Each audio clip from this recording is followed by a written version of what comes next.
Okay, Assalamualaikum dan apa khabar semua? Okay, harap masih lagi semangat walaupun dalam tempoh MCO ni. Alright, saya nak sambung lagi. Kita belum habis lagi topik time series.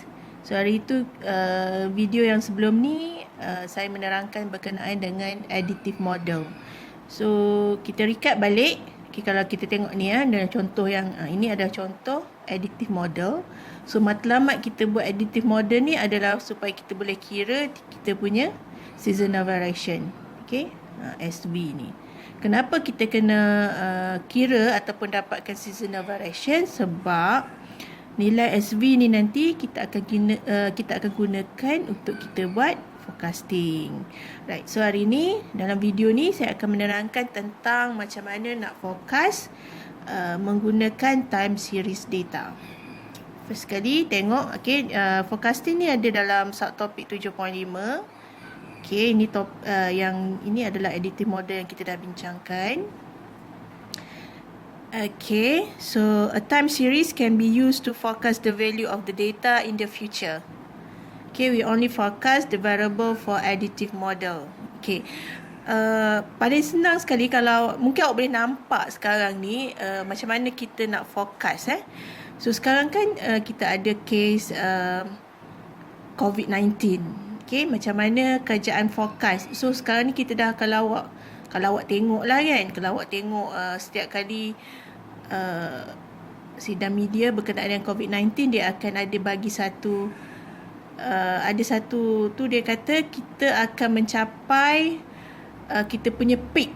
Peak ni maksudnya kes yang tinggi pada minggu kedua bulan 4 ni. So macam mana dia bagi tahu tu?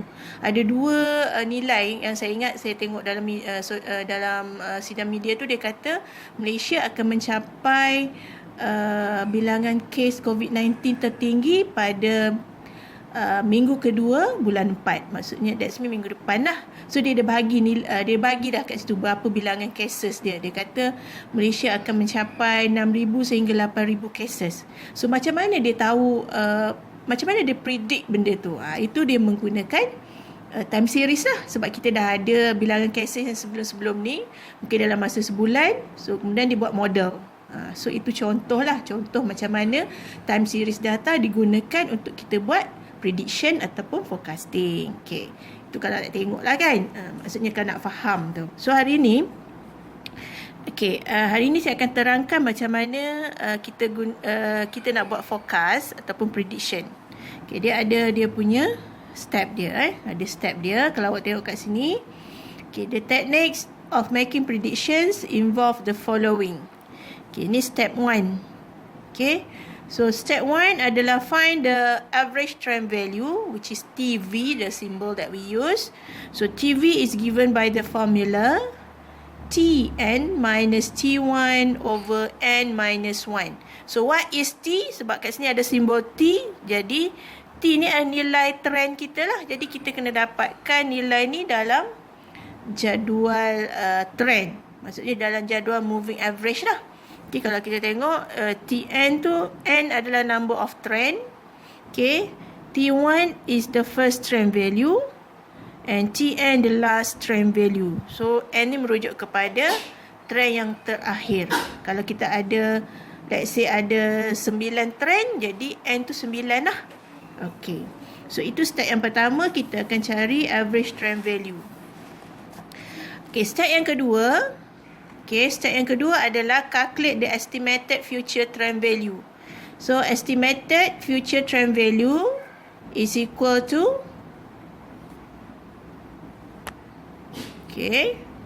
Tn. So Tn tu lah trend, nilai trend yang terakhir, tambah plus bracket tu number of season increase times TV. Times TV.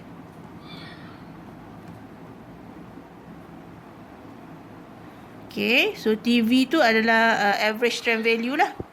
Okay, lepas dah kira estimated future trend value, kemudian step yang ketiga adalah estimated value or data, Y. So ini yang kita nak cari tu. Y ni adalah nilai apakah data kita berkenaan apa. Okay. Contoh lah kan. Contoh kita nak tahu berapakah rasanya, berapakah bilangan kes COVID-19 pada 28 hari bulan 4 contoh. Kan 28 bulan 4 tu hari terakhir untuk this third phase of MCO kan. Jadi kat situ kita dah ada jadi kita nak dapatkan Y tu sebagai bilangan cases. Tapi dalam contoh nanti kita nak dapatkan Y tu for example bilangan jualan ke, jumlah jualan ke dan sebagainya. So the value for specific season, okay, the value for a specific season in future kita nak tahu. Okay. Di masa maksudnya nilai pada masa hadapan lah, sebab bila kita buat forecasting kita nak tahu nilai di suatu masa yang akan datang kan. So formula dia adalah future trend value plus seasonal variation for that season times unit given. Unit given ni kan kadang-kadang dalam data tu dalam thousand dia kata. So awak kena darab dengan 1000. Kalau dia kata million, so you need to multiply by million. Macam tu lah. So you need to aware yang ni apa tu data yang diberi tu dalam apa Okay. So there are 3 steps okay to do forecasting by using time series data. So yang pertama kita cari average trend value TV, and then kita cari estimated future trend value, and then step yang ketiga the value for a specific season in future. Nilai Y lah. Okay. Right, sekarang kita tengok contoh ni contoh okay, self-test 5. Okay, by using data and value obtained from self-test 3 forecast. Okay. So, kita nak menggunakan data dalam self-test 3. Okay, dalam self-test 3 itu, okay, self-test 3 ni muka surat okay, 161 ni muka surat 161. Okay, kita diberi sales of a home bakery for the year 2016 to 2018. Okay, so hari tu kita dah cari dia punya. So ini adalah out period. Kita dah cari dia punya moving average to find the trend. Okay, ini dia yang kita dah cari hari tu. Kita dapatkan trend dia. Okay, this is trend. Okay. Kemudian kita dah dapat dia punya additive model dia. Okay. So now kita nak gunakan maklumat-maklumat yang kita dah ada dan juga calculation telah kita buat untuk kita jawab soalan dalam self-test 5. So self-test 5 ni kita nak cari the sales value for September December 2019.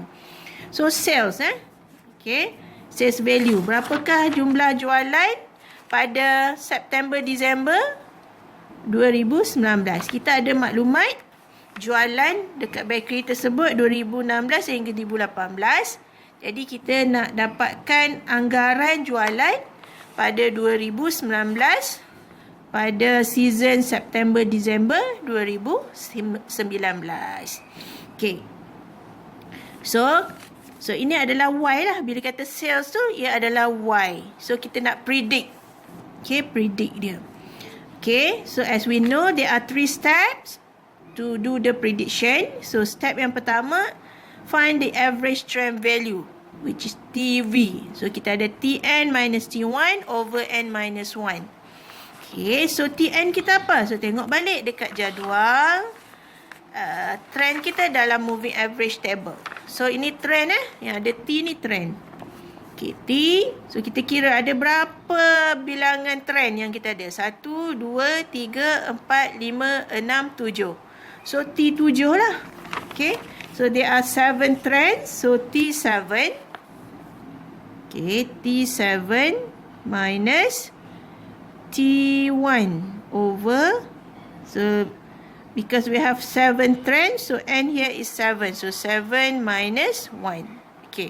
So kita baru masukkan dalam formula ni, kemudian kita masukkan nilai dia. So T7 kat sini T7 kita apa? Yang last sekali T7 8.33. So T1 kita adalah 6.67. So 8.33. Kat sini kita masukkan. Okay. 8.33 minus apa tadi? 6.67. Okay, 6.67 divided by 7 minus 1 is 6. And then you calculate lah. Okay, you calculate 8.33 minus 6.67 divided by 6. So, the average trend value is 0.28. 0.28. Okay. Okay, ingat. Kita ambil dekat kolom trend. Bukan kolom Y minus T ya. Kolom trend. Okay, seterusnya. Okay. Kemudian step yang kedua. Step kedua apa? Estimated future trend sales value for September-December 2019. So, kita kena cari estimated future trend values. Okay, estimated future trend values. So, kita tulis kat sini, bila kita nak cari future trend values dia untuk 2019, season yang mana? September, December. So, formula dia apa? TN plus number of season increase times TV. So, TN kita apa tadi? TN kita yang ni kan? T7 ni, 8.33. So, 8.33 tambah. So, jangan lupa letak bracket number of season increase. So, what is number of season increase? Jadi, kita tengok dekat kita punya additive model. Itu penting sekali kita tengok additive model. Okay, salah. Ini additive model yang kita dah dapat untuk self-test 3. So, this is our additive model. So, kita nak cari 2019. Okay. So, tadi soalan apa? Number of season increase kan? Macam mana nak kira number of season increase? Okay. So, kita nak cari 2019 bagi season September-December. Jadi, kita kira, kita start daripada yang tak ada nilai ni. Okay.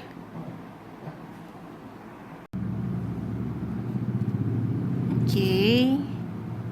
Ini cara dia macam mana kita nak kira number of season increase. Okay, number of season increase kita start daripada, kita tengok dekat additive model kita tadi. Okay, kalau kita tengok additive model ni, kita ada dash ataupun kosong dekat September-December 2018. So, itu dikira increase yang pertama. Lepas tu, nak sampai ke September-December, kita ada Jan-April 2019, March-Ogos 2019 dan juga tambah sekali yang kita nak cari di September-December 2019. So, darab dengan TV. So, what is TV? TV adalah yang kita kira dalam step 1 lah. Kita punya the average trend value, which is 0.28. Jadi, sama juga dengan 8.33 tambah. So, 1, 2, 3, 4. So, number of season increase is 4. So, 4 times 0.28. Dan kita kira lah berapa kita punya estimated future trend sales. So, 8.33 tambah 4 darab 0.28. So, kita dapat 9.45. 9.45. So, kita dah dapat estimated future trend sales. So, now baru kita sampai ke step yang ketiga. Kita nak cari estimated sales value ataupun prediction sales for September-December 2019. So, kita nak cari nilai Y 2019 untuk season September-December. Okay, formula dia apa? Okay, formula dia adalah future trend value plus dengan seasonal variation for September-December times unit given. So, T yang kita dapat dalam step 2 tadi, nilai dia 9.45 kan. So, kita bracketkan dia 9.45 tambah dengan seasonal variation for September-December. Okay, kita tengok tadi dekat kita punya additive model.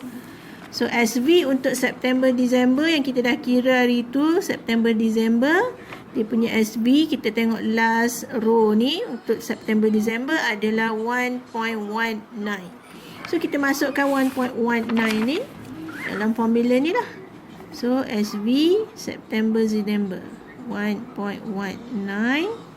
Okay, darab dengan unit given apa? So kita tengok balik data asal yang diberi. Tengok yang dalam self-test 3 ni dia kata sales tu dalam 1000. Jadi kita kena darab 1000 lah, darab 1000. So kita kira okay, 9.45 tambah 1.19. So darab dengan 1000. So kita dapat, so sales adalah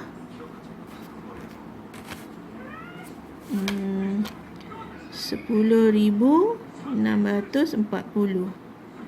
Okay, so sales ni dalam ringgit kan, RM. Okay, saya dalam RM lagi tu. Okay, dah RM.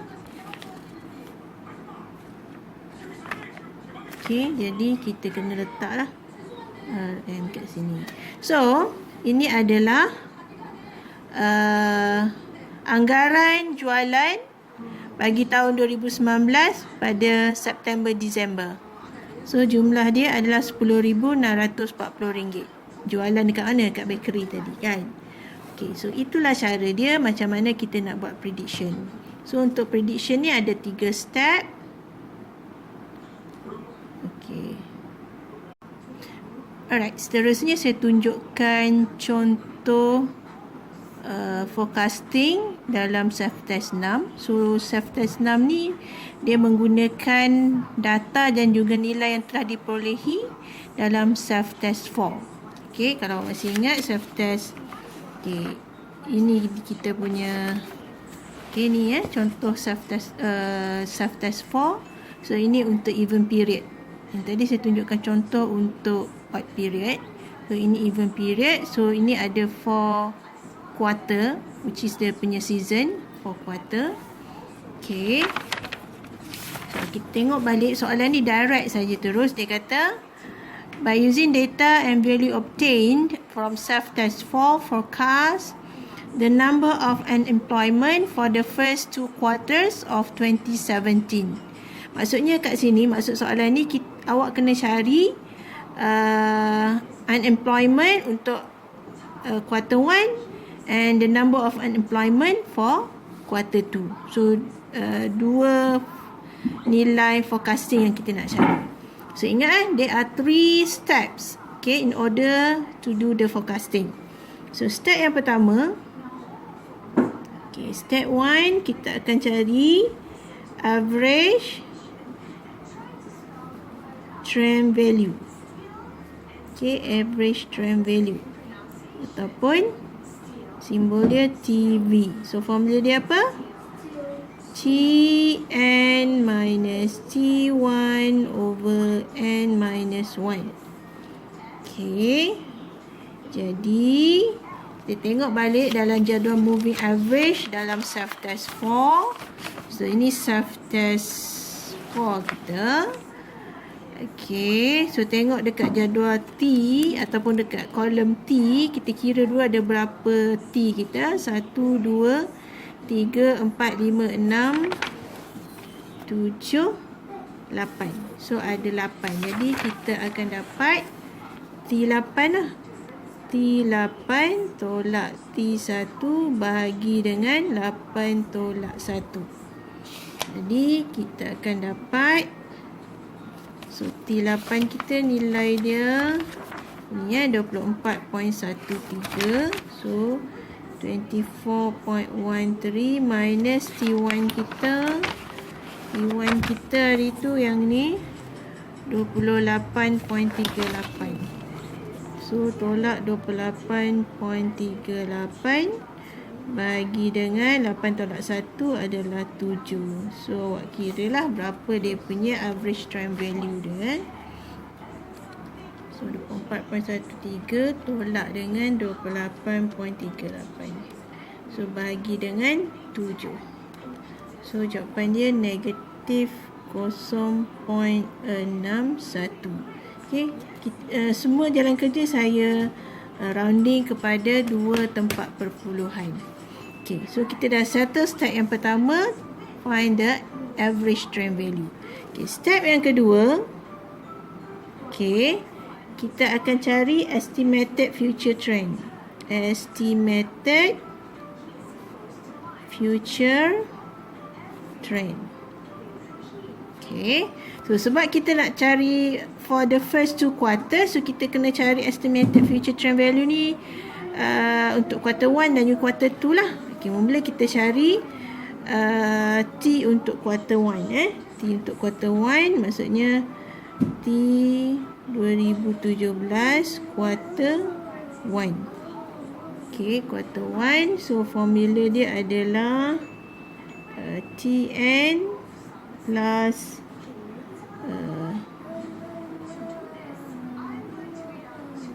ini kita nak kira estimated future trend value, number of employment. Employment tu apa? Pengangguran lah. So kita nak anggarkan ataupun kita nak ramalkan apakah trend bilangan pengangguran pada kuartal pertama 2017. So formula dia TN plus number of season increase darab dengan TV. Okay.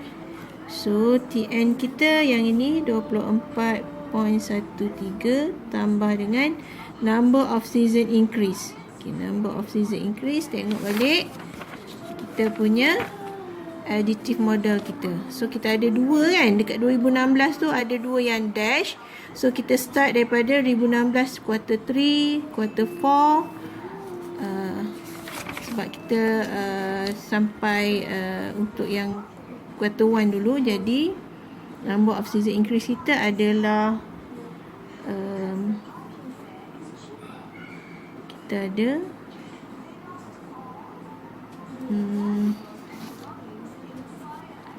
quarter 3 untuk 2016 tambah quarter 4 2016 tambah dengan quarter 1 yang kita nak cari ni lah 2017. Okey. Okey. Lepas tu ni awak darab dengan ni negatif 0.61. Okey. So 24.13 tambah, so berapa kita punya number of season increase? 1, 2, 3. So 3 darab dengan negatif 0.61. So kita dapat estimated future trend for number of employment is 24.13 darab 3 kali negatif 0.61. So kita dapat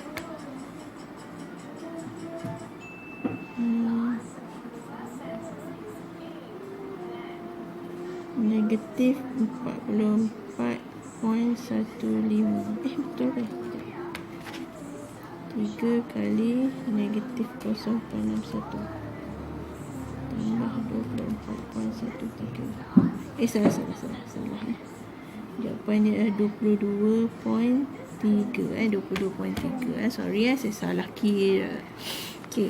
So itu estimated future trend value number of employment for quarter 1 2017. Okay, sebab kita nak kira untuk 2 quarters, first 2 quarters, so kita kira siap-siap dulu. Kemudian kita kira untuk trend value 2017 untuk quarter 2. So sama je juga. Okay. So kita akan ambil tadi T8 kan, T8 tambah dengan number of season increase. So number of season increase kita apa? Sama juga tadi, quarter 3 2016. Okay, tambah quarter 4 2016 tambah quarter 1 2017 tambah quarter 2 2017. 2017. Kita kena kira sampai yang kita nak cari tu. Okey. So ni awak darab dengan negatif 0.61. Okey. So T8 24.13 tambah number of season increase kita adalah 4. 1, 2, 3, 4 kan. Darab dengan negatif 0.61. So apakah kita punya estimated future trend value untuk quarter 4?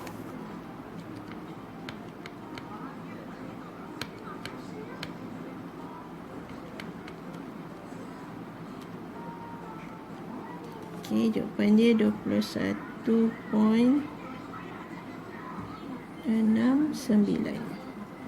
Okay, 21.69. Okay. Alright. So step 2. Okay, sekarang baru kita boleh forecast nilai Y dia. Okay. So nilai Y dia. So mula kita cari untuk Y 2017 quarter 1 dululah. Okay, quarter 1 dulu. So formula dia apa? Formula dia adalah estimated trend value untuk 2017 quarter 1 tambah dengan SV quarter 1. Okay, darab dengan unit given, darab 1000 kan. Sebab hari tu okay ni kita punya number of employment tu ni yang data asal kita adalah 1000 kan. 1000. So kita kena darab 1000 lah. So darab 1000. So kira lah berapa kita punya ramalan pengangguran bagi kuarter pertama 2017. Masukkan dulu nilai dia. So nilai estimated future trend value 22.3 tambah dengan seasonal variation untuk quarter 1. Tengok balik additive model kita. Untuk quarter 1 is 3.99. Okay, 3.99 darab 1000. So dapat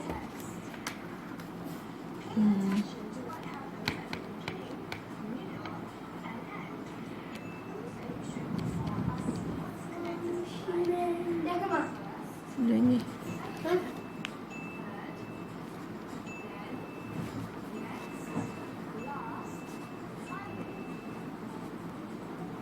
Okay, so for the first quarter in 2017, there are 26,219 number of employment. Maksudnya, pada suku pertama tahun 2017, terdapat 26,290 jumlah pengangguran. Okay, kemudian kita cari pula untuk kuarter kedua bagi tahun 2017. So, formula dia sama. Okay, estimated trend value 2017 for the second quarter. Okay, plus dengan SV for second quarter. Darab dengan 1000. Okay, so masukkan nilai dia. Tadi, ni kita punya estimated trend value. 21.69 tambah SV untuk second quarter is negative 2.65. So negative 2.65 darab 1000. So berapakah berapakah employment untuk second quarter of 2017?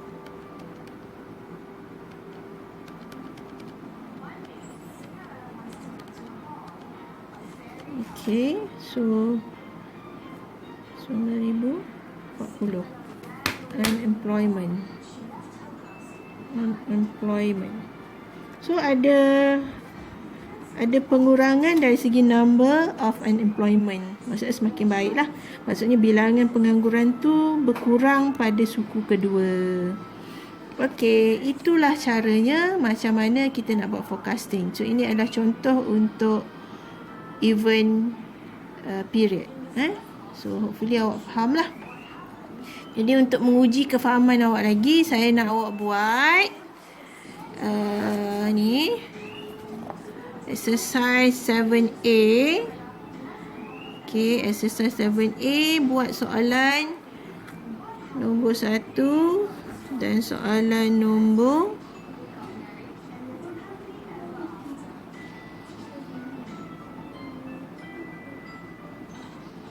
3. Okay, 1 dengan 3. Sila buat. Kalau awak buat, baru awak faham. Kalau tak buat, memang awak tak faham. So, buat soalan 1 dengan soalan 3. 2 je saya suruh buat. Bila awak dah buat, lepas tu awak dapat jawapan, nanti baru saya minta awak tik lah. Okey, itu saja. Terima kasih.